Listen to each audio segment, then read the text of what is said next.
중앙일보의 남정호입니다. 먼저 이렇게 뜻깊은 세계 시민 포럼에 불러줘서 참으로 개인적으로 영광이고요. 그리고 오늘 제가 원래는 15분이었는데 얘기하면 한 5분이나 10분밖에 안 돼가지고 제가 참 어떻게 해야 될지 잘 모르겠습니다만, 어쨌거나 한 사람의 인생을 얘기하는 것은 보통 한 책으로 10권도 나오고 이러는데, 지금 이 짧은 시간 내에 백남준 씨의 예술 세계를 다 얘기하는 것은 불가능하지만, 이것이 백남준 씨의 예술을 이해하는데 그런 안내라는 그런 면에서 조금 관심을 가져주시기 바랍니다. 그리고 제가 생각하기에는 지금 이 세계 시민 포럼의 모토가 온 세계, 온 사람들, 온 이야기, 이런 그런 주제인데, 여기에 가장 잘 어울리는 그런 한국이 낳은 예술가는 저는 백남준 씨라고 생각합니다. 그래서 제가 오늘 여러분께 일단 전반부는 백남준이라는 사람이 어떤 사람인지에 대해서 간략히 말씀을 드리고, 그 중에서 특히 이번 시민 포럼에 어울리는 부분에 대해서는 이제 위성 예술이라는 것을 특정해서 여러분들한테 아주 간략하게 소개해 드리겠습니다. 먼저 이제 여러분들 백남준 씨라고 하면 여러분들 다 이름은 많이 들으셨을 텐데, 도대체 어떤 사람인지 어떤 예술을 하는지에 대해서 아마 그렇게 잘 알고 계시는 분들은 거의 없으리라고 저는 생각합니다. 우리가 백남준을 얼마나 많이 알까, 이런 질문을 하면 이게 백남준 씨의 사진입니다. 1980년대 후반에 찍은 사진인데, 이게 위성 예술을 했을 때 사진이거든요. 근데 제가 최근에 상당히 흥미로운 사진을 하나 발견한 적이 있습니다. 이게 누구냐? 이게 여러분들 아마 젊은 분들도 잘 아실 텐데, 레이디 가가라는 미국의 아주 유명한 가수인데, 이 레이디 가가가 이 백남준 씨가 썼던 TV 안경을 지금 쓰고 있습니다. 이게 뭐냐면 이 80년대 약 40년 전, 40년 전에 이 백남준 씨가 썼던 이 TV 안경이라는 것을 레이디 가가가 쓰고 나왔을 정도로 여러 면에서 백남준 씨는 굉장히 앞서갔던 그런 인물입니다. 백남준 씨가 도대체 어떤 사람이냐 하면, 보통 이제 미술가라 예술가라고 하면 저희가 갖고 있는 인식이랄까요? 선입견은 뭐냐면 좀 어려운 데서 태어난 어떤 천재고 굉장히 노력을 많이 한다는 그런 선입관을 가진 분들이 적지 않은데, 사실은 백남준 씨는 죄송합니다.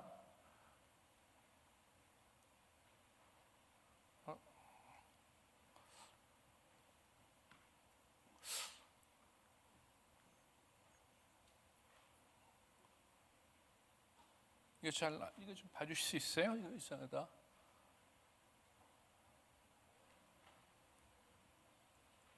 네, 자료를 재생하는 데 있어서 잠시. 제가 했습니다. 죄송합니다. 잠깐 진행에 죄송했는데요. 백남준 씨는 사실은 서미업계 거부인 백낙승 씨의 3남 2녀 중 막내 아들로 태어났습니다. 1932년에 태어나서 올해가 또 마침 탄생 90주년이 되는 해입니다. 근데 이 양반이 어떤 사람이냐면 거부 백낙승 씨라는 사람이 당시에 굉장히 부잣집이었어요. 지금으로 제가 그걸 번역을 요즘식으로 얘기하면 아마 SK라든지 LG라든지 이런 재벌집의 막내 아들로 정도로 태어난 분입니다. 그래서 이것이 왜 중요하냐면, 당시에는 해외 유학이라는 것이 사실상 거의 불가능한 시대였는데, 이렇게 굉장한 재력을 갖고 있는 집안의 막내 아들로 태어나서 이것을 통해서 백남준 씨는 일본에서 유학을 하고, 그리고 그때도 아주 드물게 독일에서도 유학을 아주 굉장히 국제화된 그런 분입니다. 그래서 그걸 통해서 백남준 씨는 동양과 서양 이 두 개의 세계에 대한 깊은 이해를 갖고 있는 사람입니다. 그래서 그것이 그의 예술에 굉장히 많이 투영이 되는 것을 저희가 알 수 있습니다. 그래서 백남준 씨는 일본 동경대학교 교양학부에 아주 머리가 뛰어나서 시험을 쳐서 들어갔고, 그리고 나서 거기서 쉔베르크라는 이러한 전위 음악가의 음악 연구로 논문을 쓴 분입니다. 그래서 타고난 미술 천재라고 하는데 사실은 이 양반은 저희가 생각하는 거와는 달리 원래는 음악을 공부했던 사람입니다. 음악을 공부했던 사람인데 이 음악을 통해서 전위적인 음악을 공부하면서 굉장히 열린 마음을 가지고 이 열린 마음을 가지고 미술이라든지 예술을 통해서 그 새로운 경지를 개척을 했는데 그게 바로 뭐냐면 이 1963년에 음악의 전시라는 걸 했습니다. 음악의 전시라는 건 뭐냐면 이 양반이 생각을 한 거예요. 왜 음악이라는 거를 왜 귀로만 들어야 되느냐? 백남준 씨 어떻게 생각했냐면 음악도 얼마든지 볼 수 있는 걸로 변환시키는 것이 어떻겠느냐고 해서 이 양반이 음악의 전시라는 것을 독일에서 열었는데 이것이 어떻게 하냐면 음악을 들으면서 이것이 형태로 나타나는 것이 어떤 방법이 있을까라고 연구를 했습니다. 그 연구 결과로 나타난 게 바로 비디오를 통해서 음악을 파동이라든지 어떤 색깔로 표현하겠다고 해서 만든 것이 바로 비디오 아트인 겁니다. 그래서 백남준 씨는 비디오 아트의 아버지라고 이제 불리는 사람이죠. 그래서 재미있는 얘기는 뭐냐면 세상에 언제 인간이 그림을 그렸는지는 아무도 모른다. 그렇지만 비디오 아트를 누가 발명했는지는 모든 사람들이 안다. 바로 백남준이다라는 이러한 유명한 이야기가 있습니다. 그래서 백남준은 재미있는 건 뭐냐면 어떤 대가, 특히 예술가의 대가라는 것은 통상 한 분야라든 특정 그러한 장르에 매달리지가 않습니다. 그 백남준 씨도 마찬가지여서 그 퍼포먼스로도 유명하고 그리고 다른 비디오 아트에 아주 유명한 비디오 아트를 많이 창작하셨는데 그 중에서 몇 가지만 소개해드리겠습니다. 먼저 이거는 뭐냐면 백남준의 퍼포먼스로 가장 유명한 것 중에 하나인데 바이올린 솔로라는 작품입니다. 바이올린 솔로라는 건 뭐냐면 아주 천천히 바이올린을 들었다가 갑자기 내려쳐서 바이올린을 다 부셔버리는 그런 작품이었거든요. 그러니까 퍼포먼스여서 이것도 아주 그 동양에서 온 그 녹색, 황색 그 재앙, 옐로우 페릴이라는 그 별명을 들을 정도로 굉장히 과격하고 해서 독일에서 굉장한 센세이션을 일으켰던 작품입니다. 다음은 뭐냐면 비디오 변주라고 해서 이것은 비디오가 비디오 작품에다가 그 자석을 대면 이것이 화면이 변조가 돼서 여러 가지 형태를 띈다라는 것을 백남준 씨가 알아서 이렇게 화면을 변조하기 시작했습니다. 지금 보면 아무것도 아닌 것 같지만 당시에는 굉장히 파격적이고 아주 효과적인 그런 작품이었거든요. 그 다음에 뭐였냐면 그다음에 TV 부처. 이게 저도 가장 좋아하는 작품이고 서양 사람들이 가장 좋아하는 작품이 바로 이 TV 부처입니다. TV 부처는 어떻게 하냐면 불상을 앞에다 놓고 불상에다 놓고 그 앞에다가는 이제 카메라 폐쇄 그 TV 카메라를 놓고 이것을 불상을 찍은 장면을 TV로 나타나게 하는 작품입니다. 이것이 아주 굉장히 걸작으로 치는 작품인데 이 작품은 동양과 서양 그리고 기술 테크놀로지와 명상이라는 것을 아주 훌륭하게 그 조화시킨 작품이라는 칭찬을 받는 작품입니다.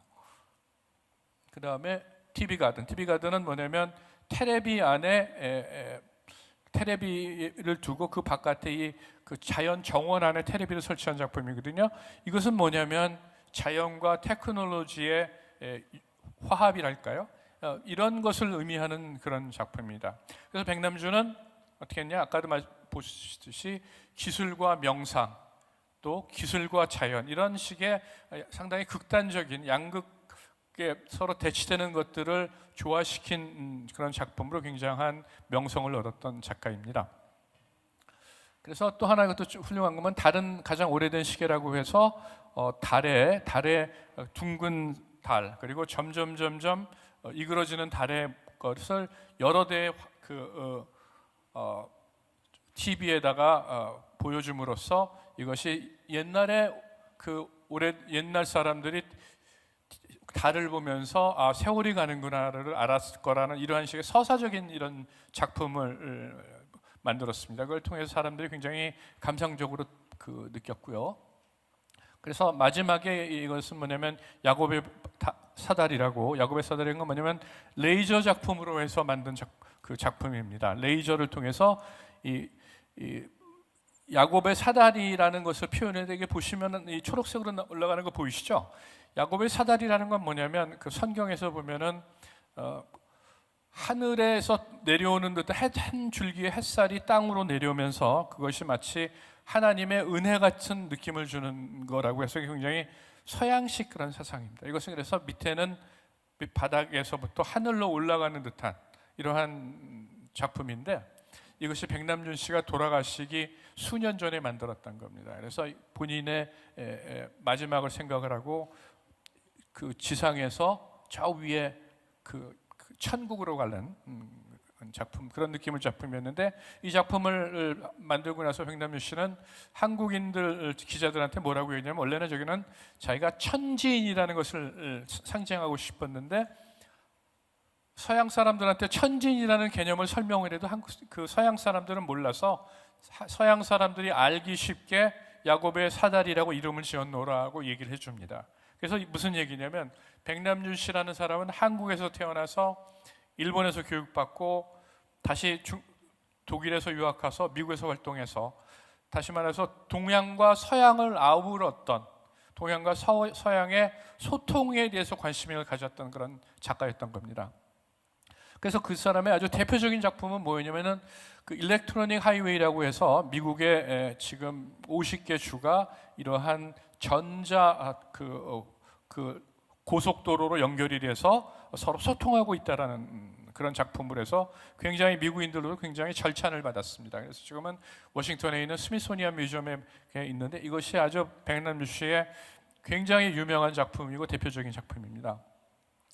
자, 그래서 제가 말씀드리고 싶은 건 뭐냐면 백남준 씨가 가장 중요하게 생각했던 것 중에 하나는 뭐냐면 기술이 인간 사회의 소통을 발전을 시키면서 저희가 지금 이 그 세계 시민 포럼이 이야기하고 있던 것처럼 동양과 서양 그리고 더 나아가 온 지구촌의 그 화합과 소통을 강조했던 분이 바로 백남준 씨고 그의 작품이었습니다. 지금 자 이제 끝부분을 제가 말씀드렸고 싶은 위성예술 3부작이라는 게 있는데 위성예술 3부작이라는 건 뭐냐면은 굿모닝 미스터 오웰, 바이바이 키플링, 세계와 손잡고 이 세 개의 작품이 1984년, 86년, 88년 이렇게 2년마다 세 개의 작품이 만들어졌습니다. 이건 뭐냐면 인공위성을 통해서 세계 각지에 있는 곳에서 동시에 공연을 할 수 있는 것을 인공위성으로 동시에 그 중계를 하고 그것을 세계 각지에서 다 보도록 했던 겁니다. 조금만 더 구체적으로 말씀드리면 굿모닝 미스터 오웰이라는 건 뭐냐면 1984년에 여러분 조지 오웰의 소설 1984년이라는 소설을 읽어보신 분이 계실 겁니다. 이 소설에 뭐냐면 사회가 굉장히 발달해서 발달하면 기술 발달로 해서 사회가 감시 사회로 될 것이고 빅브라더가 감시하는 이런 우울한 사회가 될 거라고 조지 오웰이 얘기했는데 백남준 씨는 이렇게 얘기합니다. 아니다. 조지 오웰이 얘기했던 1984년은 틀리고 기술 발달로 인해서 사람들은 점점 더 소통을 하면서 민주화가 되는 그런 좋은 사회가 됐다라는 것을 나타나는 게 이게 바로 굿모닝 미스터 오웰입니다. 그죠? 그다음에 또는 뭐냐면 그다음은 더 나아가 2년 뒤에는 바이바이 키플링이라는 작품이 있는데 바이바이 키플링이라는 건 뭐냐면 키플링이라는 건 뭐냐면 영국의 시인입니다. 그 키플링은 뭐라 그러냐면 동양은 동양이고 서양은 서양이라 절대 서로 어울릴 수 없을지니라는 그런 시를 썼습니다. 그 얘기는 뭐냐면 동양과 서양은 절대 화합할 수 없다라고 키플링이 얘기했는데 백남준 씨는 거기서 역설적으로 그렇지 않다. 바로 뭐냐면 기술 발달로 해서 인공위성으로 해서 동양과 서양은 얼마든지 소통할 수 있다라는 것을 그 본인이 직접적으로 위성 작품을 통해서 보여줬던 겁니다. 그리고 마지막으로 세계와 손잡고 이것은 1988년 그 서울 올림픽을 계기로 해서 그 지구촌을 통해서 마찬가지로 당시에 어떤 스토리가 있냐면 우주인이 와서 지구를 멸망시키려고 했더니 그거를 지구라는 것이 얼마나 문화적으로 발달하고 있는 나라이기 때문에 그러면 안 된다고 해서 각국의 문화를 보여주는 이런 작품이었습니다. 자, 그래서 이제 좀 시간 문제 때문에 간단히 결론을 말씀을 드리면 백남준의 소통이라는 건 뭐냐면 백남준 씨가 중시했던 비디오, 전자기술 등은 통제가 아닌 소통을 가속화함으로써 보다 자유롭고 그 민주적인 범세계적인 지구촌을 만들 수 있다는 메시지를 보냈던 겁니다. 그래서 특히 백남준의 위성예술 3부작은 이것을 이제 구체화시킨 작품이고요. 그래서 첨단 기술은 보다 밀접한 지구촌을 만들 거라는 긍정적인 시각을 갖고 세상을 봐야 한다라고 백남준 씨는 그 자기의 작품에 대해서 얘기를 했습니다. 자, 아주 제가 시간이 없어서 아주 간략하게 얘기했는데 자, 이 정도로 마치겠습니다. 감사합니다.